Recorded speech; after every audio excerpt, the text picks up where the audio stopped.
Soul Fire Farm. My name is Jonah Vitali-Wolf. I'm the other co-director. Good evening, I'm Kavitha Rao. I'm honored to be a board member of Soul Fire Farm. Hi, I'm Danae Edmond. I was a participant of Black and Latino Farmer Immersion 2015. So, yay! Hi, I'm Jalal Sabor. I'm a board member of Soul Fire Farm. Hi, I'm Naima Penamir. I'm a board member, program developer, and a facilitator for the Black and Latinx Farmer Immersion Program. Hi, I'm Manandi Pramlal, an alum of the Black and Latino Farmer Immersion Program and also a co-facilitator of the program. Hi everyone, I'm Rosa Rivera. I am also an alum of the Soul Fire Farm Black and Latino Farmer Immersion 2016. Hi, I'm Kenya, BLFI alum as well. Thank you. So we are so excited to tell you our story. And in the spirit and tradition of our Haitian people, whenever there's time for a story, the teller says crick, and the listeners indicate the desire to hear by saying crack. Are you ready? Crick? Crack! It was the hungry moon, and the people of this land were starving. The Mohican people, original and rightful human stewards of this sacred ground upon which we now convene, had no food to eat. Sky Woman, spirit grandmother of the universe, clothed herself as a beggar and came to the people, palms outstretched in supplication, asking to be fed. The people, generous of heart, cleaned the last seed and chaff from their baskets and fed Sky Woman. True to the sacred law of reciprocity, Sky Woman gifted the people her 3 daughters, corn, beans, and squash, so they would never be hungry again. 3 crops in synergy, one grabbing nitrogen, one providing stability, another shading the weeds. 3 crops whose nutrition in combination is complete. And during 8,700 years of genetic stewardship, maize became so sacred that the people named her Mother of Life. Just as maize was gifted freely to the Mohican, so they gave it freely to the white colonizer, who appropriated it, exploited it, commodified it, turned Mother Maize into a weapon. A monoculture that would rape the soil of its carbon, driving climate change, driving hurricane, Puerto Rico, driving wildfire, California. High fructose corn syrup pumped into veins of our people living under food apartheid, driving diabetes, obesity, heart disease, making it 10 times more likely for Black and brown people to die from poor diet than from violence. Driving poverty, GMO terminated seed displacement of native strains, massive NAFTA-driven migrations in the global south, farmer suicides. Driving worker exploitation, pesticide exposure, child labor, legalized neo-slavery under the H-2A program, driving land loss in the Black community, USDA corn subsidies pushing our people to urban streets, stealing 14 million acres from Black farmers. Sky Woman weeps with us. We ask ourselves what it would mean to decolonize, to re-indigenize our relationship with seed and with land. Just as our ancestral mothers braided okra, rice, and millet seed into their hair before boarding transatlantic slave ships, believing against odds in a future of tilling and reaping on soil, we ask what it would mean for us to re-sanctify our relationship with the seed, to reclaim our inherent right to belong to the earth as people of color, and to have agency in the food system.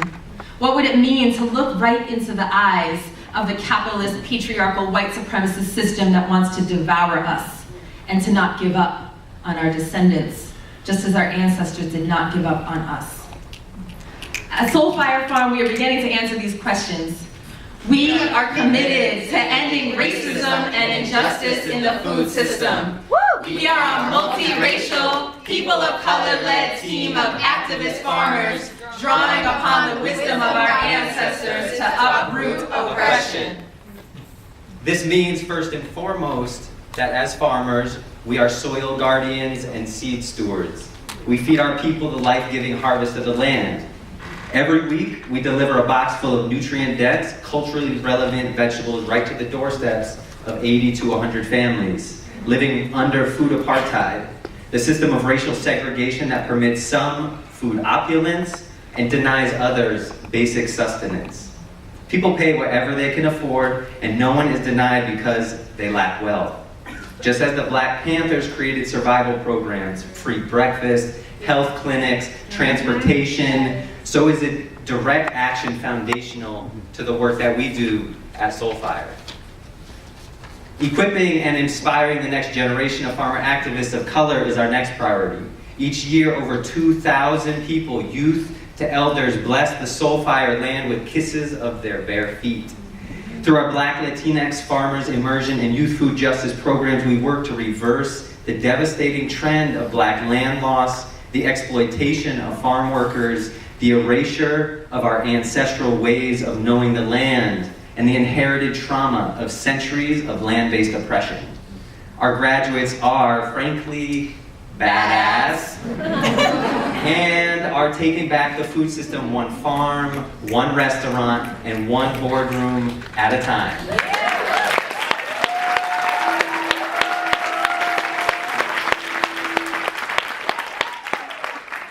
Of course, we also organize, just as Black farmers were foundational to the civil rights movement, providing food, clothing, shelter, safe haven, and strategic leadership to activists who flocked to the South for Freedom Summer.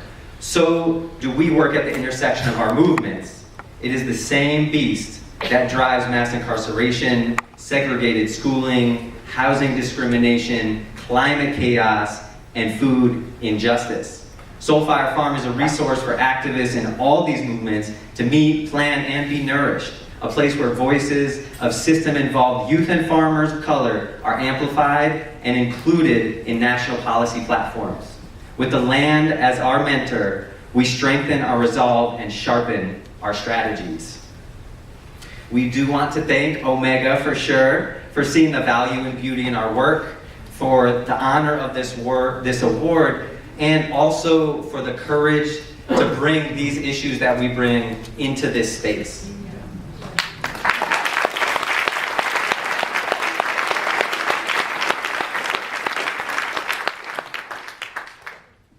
We do this work not because we hate, not because we are against, not because we desire to dismantle. When one wants to plant corn, one does not simply go and pull the weeds from the ground. One must tuck the seed into the soil. We do this work because we love the seed, we love the lands, and we love our people. This work is a yes.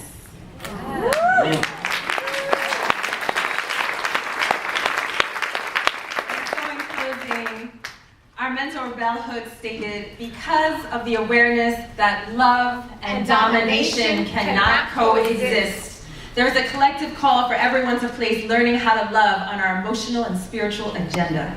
We have witnessed the way in which movements for justice that denounce dominator culture, yet have an underlying commitment to corrupt uses of power, do not really create fundamental changes in our society.